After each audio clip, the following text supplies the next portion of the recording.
Hey everyone, it's Mike Andes, and you're listening to the Business Bootcamp podcast.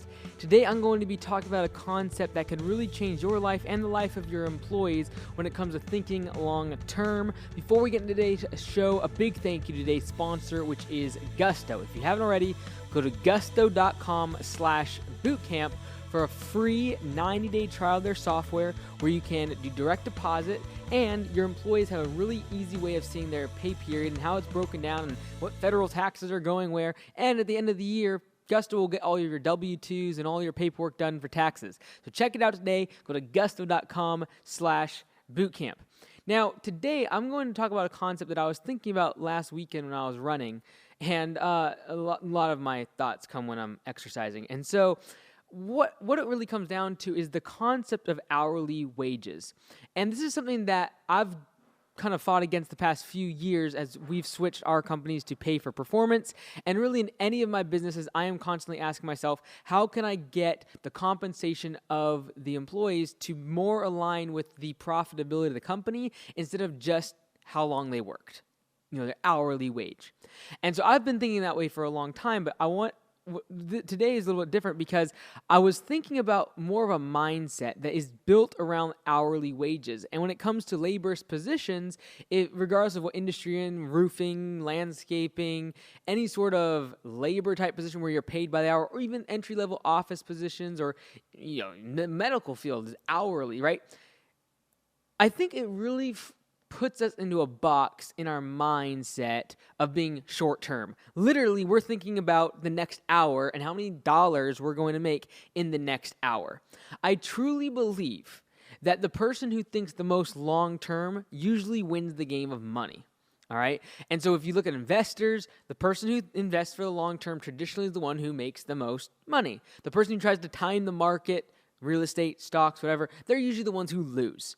And I truly believe when it comes to just earning money, that people who think in terms of dollars per hour are the ones who lose. Because they're not thinking about weeks. They're not thinking about months. They're not thinking about years down the road. They're literally thinking about the next hour. And I came to this thought because really it comes down to if someone is getting paid by the hour and they are willing to move to another job because that other job is paying them an extra $1 per hour or $2 per hour. And because they were making $12, but now they have the opportunity to make $13.20, they switch jobs. And I truly believe that metric and that way of looking at life and money is really damaging because for all they know, that $1.20 raise that they got moving from one job to the next literally set them back hundreds of thousands of dollars if they would have stayed at the previous job and worked their way up or slowly begin to get a new position there, get a raise, get a promotion, become a manager, learn skills. I truly believe this is why interns do well. Is because their mindset is forced into okay, I'm not making a bunch of money. I'm on a small amount of money, like $300 a week or whatever they get paid. And it's not about, they're not there for the money. They're there for the learning and for the education, for the experience and for the connections and the skills that they get from that internship. And I truly believe we as entrepreneurs, business owners, employees, leaders need to start thinking about our lives in terms of what's the ROI, not in terms of dollars, but what am I going to learn? What am I going to get from this experience? And this is something that we need to know as business owners so that we can then manifest in our own lives, but then also pass it to our employees. Because it's really frustrating when you're an employer and someone leaves for $1 more per hour or $2 more per hour. It's very frustrating. They leave your landscaping business because they're going to construction for $1.50 more. And you're like, what in the world? We're growing, there's more opportunity, but they're literally thinking in terms of dollars per hour. And it's so easy to calculate and so easy to compare, how many dollars per hour for this job, how many dollars per hour for this job. Oh, this one's more. I should take that one. When in reality, what they should be doing is stepping back and okay, what's the prospect of growth for both these businesses? Is there any opportunity for me to become a manager? Is there any opportunity to become part of a profit sharing program? Is there any opportunity to learn? Is there some way that I am going to get really, really valuable experience or connections at either of these businesses? Because that's the real value. It's not dollars per hour. And I think in general, we're just geared in a certain way in terms of consumption that we need the money. So therefore, the first thing we look at most job positions is like, how much do they pay? What's the dollars per hour? That's all we think about. When in reality, if you could look at a job and be like, look, I'm not thinking about the next hour, the next day, or the next month, or the next year. I'm thinking about 5 years down the road, what I could be at this job, this place of work. And I really do believe that if you talk to like a billionaire, they don't think about what they made per hour. You always see in the news like how much Jeff Bezos made today in, he made $10,000 per minute or whatever it is, like crazy amount. Guess what? The billionaires, they could care less. They do not measure it. They do not measure how much they made per hour, how much they made per day. They're not even thinking about it. It doesn't even cross their mind like, how much am I making today? Or how much am I losing today? Like the other day, Tesla drops 15, 18% or whatever in a day. Elon Musk lose like 16 or 18 billion dollars in one day. Do you really think he was like, oh no, I better go start a different business? Like, it has no bearing on the long-term future success or failure of your finances, dollars per hour. What you got to be thinking about when it comes to business and making money in the long term is what experiences, who can I meet right now? What are the skills and the valuable learning that I can get from this job that's going to set me up for success down the road? And then the next question is like, yeah, as employers, we are generally more in tune with that mindset because we don't make money for 4 or 5 years perhaps in our business, or we don't make as much. And then we finally start to kind of get bear the fruits of our labor after years of sacrifice. And so it's kind of ingrained in us a lot of times to have that sort of sacrificial, like not short-term, but long-term view on our finances. The question is, how can you get employees to think like that? How can you get them to think about, hey, I'm not going to chase the next dollar per hour increase and go from job to job to job. I'm going to lock in with a company that I believe in that is going to have long-term prospects for growth for me personally, for me financially, and for me professionally. That's what they got to be thinking about. And so the question is, how do you break them out of this dollar per hour short-term mindset? That's what I believe it is. I believe it's a short-term mindset corresponds and correlates with an dollar per hour that we've all been ingrained in our mind to really focus and follow right out of high school, right out of college, dollar per hour. Like, what's your first job? Dollars per hour. And then you go to your next job, more dollars per hour. Like, yeah, I see that there's a progression here, but why not look for a position where it's like, what position can I learn the most from? There are people that work for free. There are people that are interns, or they just literally will, hey, they'll spend 2 and 3 years working for someone for absolutely nothing or way below their pay grade. Why? Because they realize that there's a lot more value outside of dollars per hour. There's experience, there's connections, there's relationships. These are all things that are much more important and valuable than money. And so how do you get your employees to start thinking like this? How do you get them to realize that, look, working at this place of work where I'm right now, regardless of what industry, what you do, what you sell, what kind of store you do, product, service, doesn't matter. And you're trying to help your employees start thinking long term, where they can build their professional future, their financial future. What can you do? All right, first things first. You got to have a great culture, and that has to be foundational in team meetings. If you do not have team meetings at least once a week, you really need to do that. Even if you have 1 or 2 employees, like if you have 3 employees, you better be doing it. Like as soon as you start having that team environment, you got to have weekly meetings. At those meetings, you can go over what's working, what's not working, what certain metrics are. Look at the scoreboard in terms of like certain key performance indicators that you're looking at, whether it be revenue, sales, whatever. Then have an offsite dinner occasionally with your team. We do it twice a year at Augusta. We do our team meetings twice a week, Mondays and Thursdays. I'll talk about our Wednesday meeting in just a second, but twice a week we do our team meetings. And then we do twice a year where we do offsite dinners. This is great. And guess what? Those dinners aren't like parties.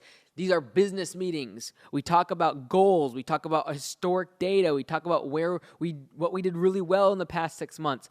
Those are really important to draw them into the culture of the business and get them to start realizing that, hey, they can learn here. They can grow.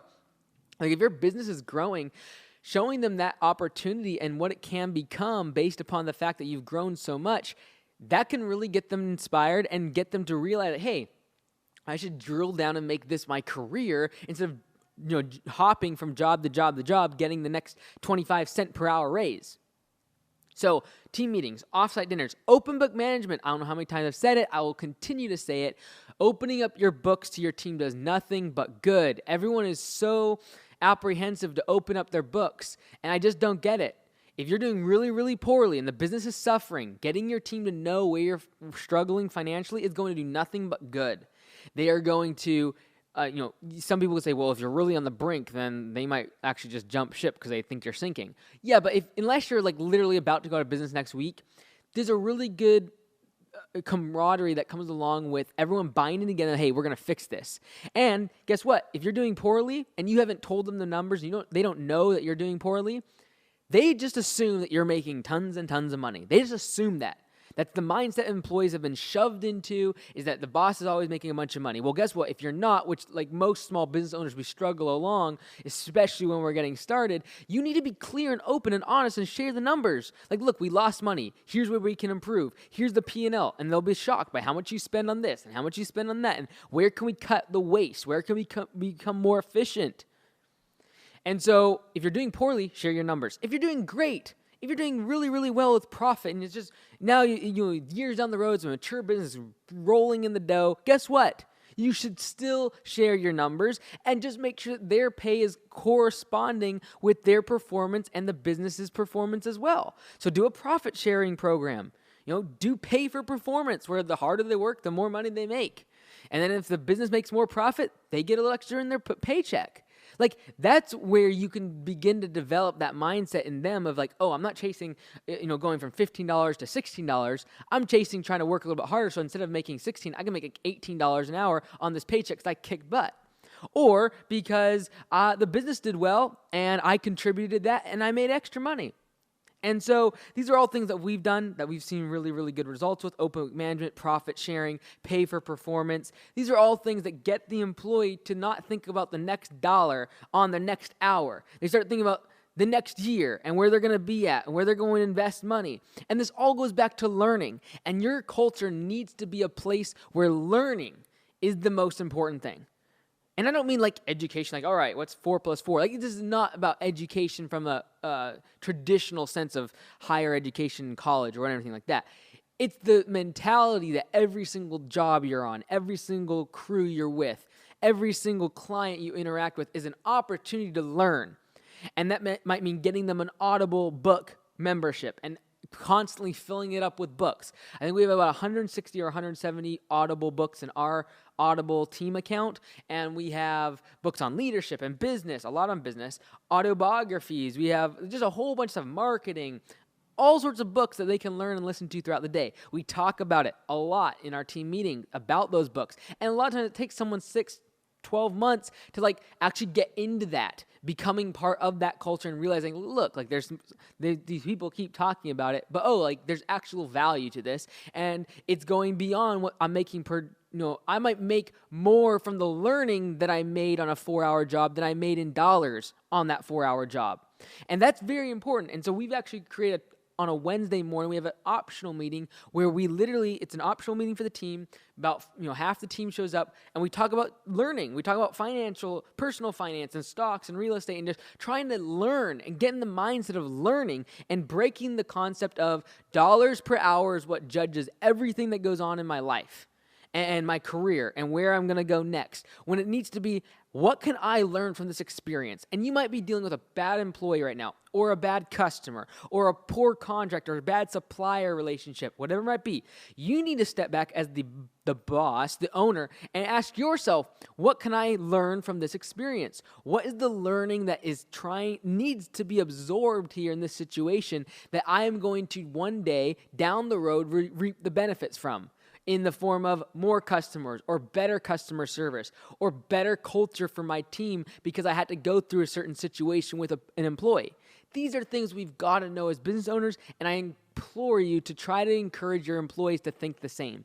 They're going to stick with you longer if they see and realize that you're doing all of the things we just mentioned. If you're doing profit sharing, they want you to be more profitable so they can make more money. If you do pay for performance, they want to work harder so they can make more money and they can get ahead. And if you are creating a culture of learning and education, they realize that those things are really, really valuable, and that staying in your business it's going to lead to their success. And that in turn, them staying longer, does help you. It does help the business, but that can't be the main thing. It needs to be them. It needs to be like, I want my employees to be successful. And we literally tell our employees when they come to interview, we tell them, we don't want you to be here in the same position for more than 3 years. Like, we either want you to move up in the organization, or we want you to go start a franchise at Augusta Lawn Care, or we want you to go someplace and do something you love, but we want you to leave and move up the ladder, move up the chain. We want you to get more money. We want you to get a better position because of the leadership skills, because of the business skills that you learned here. And I tell them very clearly, look, the money here, we have a few dollars more per hour probably on average than our competition, other companies around here like ours. Maybe a little bit more than that. But that's not going to be the real value of this job. I tell this on orientation day.